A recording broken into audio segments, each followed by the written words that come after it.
Hey guys, Scott Patton here. I want to give you a quick tip on how I go about fishing shallow water crankbaits in the fall. It's something I like to do.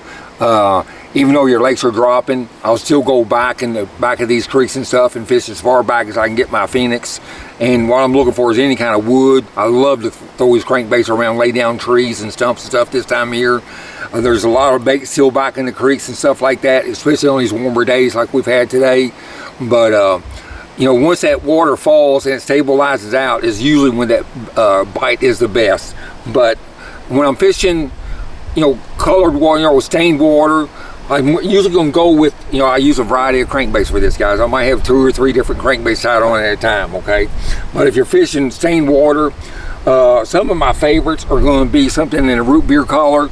Right there, that's an old Bagley crankbait, but there, right there, see how wide it is right there? That bait's going to run real shallow, it's real weedless, but it's going to push a lot of water, so the fish are going to be able to detect it a lot better going through that timber. Another color I like is this root beer, chartreuse root beer. That's a custom painted bait I've had right there, another old Bagley. But again, these are big balsa crankbaits, you guys. They're not going to hang. You can throw them in treetops and stuff like that this time of year. Fantastic to crank that thing down in there, bump those stumps and stuff. They'll just ride over top of those laydowns of the branches of the tree. And a lot of times I catch a lot of real big quality fish on those.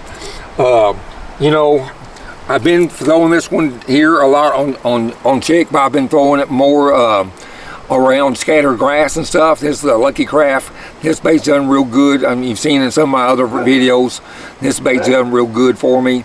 And that's, you know, I would fish this probably in a little bit clearer water than I would the stained water.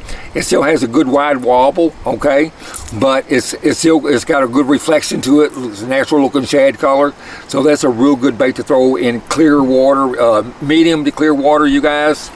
And if I'm fishing on a dead calm day, you know, your conditions per day makes a big difference too on how aggressively you can fish your crankbait, okay? Is, let's say if it's dead calm outside and there's no current, there's no wind, and I'm fishing fairly clear water, I'll go to more of your real small crankbaits. You know, I throw that little Shad Rap, number 5 Shad Rap a lot. I don't have one of those out here, don't look like. But, you know, these little bitty crankbaits like this right here, I'll weight them so they're easier to throw. You know, I just got some stick-on lead weight. And these little crankbaits like that are really good in this real clear water. On calm days, you guys, I'll go to these smaller, you know, smaller micro crankbaits. And again, that number 5 Shad Rap, which I don't have one out, which I've talked about before, in the shad pattern, that's a real good bait too down here in the fall, or anywhere in the fall, you guys. Something else, let me see what I got. Is going to be, let's see. Like this is more of a shad pattern. This is a Lucky Craft Kelly J, and again I've added weight to the bottom of it. I like throwing that in clear water. I'll throw this probably in this bait here, run a little bit deeper, and probably 2 to 4 foot deep depths. I'll throw this one again around laydowns and logs and stuff. Usually I'll throw most of my crankbaits on anywhere from 17-pound test as far as these bigger baits to the smaller micro ones. I'll go down to 12 if I have to, but I like around 15-pound tests, but I have to add that weight on there to get those baits to cast good for me. But just, you know, just fish these crankbaits around laydowns and stuff, you guys. You know, I've got a whole variety of different colors right here. A lot of these are all custom painted, as you can see. But you know, square bill crankbaits in the fall is something you don't want to leave at home. Like I say, look for that stained, dirty waters. My number 1 choice with these, you know, fishing these lay down creeks, lay down trees and backs of the creeks and stuff like that. I promise you can catch some big fish with them that a lot of guys are overlooking, okay? So, you know, tie on that crankbait, you guys. I always, one thing too, before I let you go, I always like to throw in a glass composite rod. This is a KVD one here. This is a 7-foot one. It makes a 7-footer too that I really like. The 7-footer might be a little bit better for more accurate casting, but this you don't want to go too stiff of a rod because you'll miss a lot of fish with it.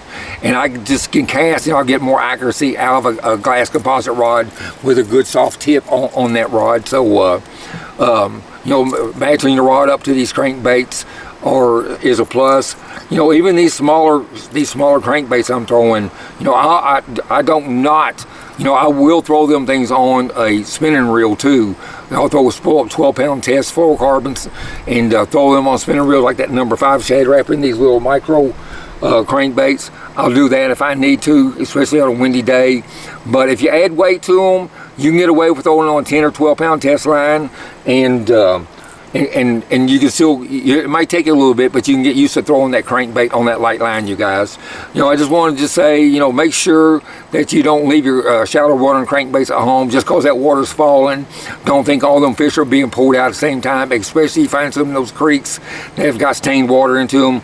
Go away in the very back of them and you know, throw that crankbait around and see what you can find, and I guarantee you'll be able to catch some good quality fish and not get you a giant. All right, hey guys, make sure you subscribe. I appreciate you following along, and we'll get back to you later on with some more tips, and we'll see you on the water, guys. Thanks.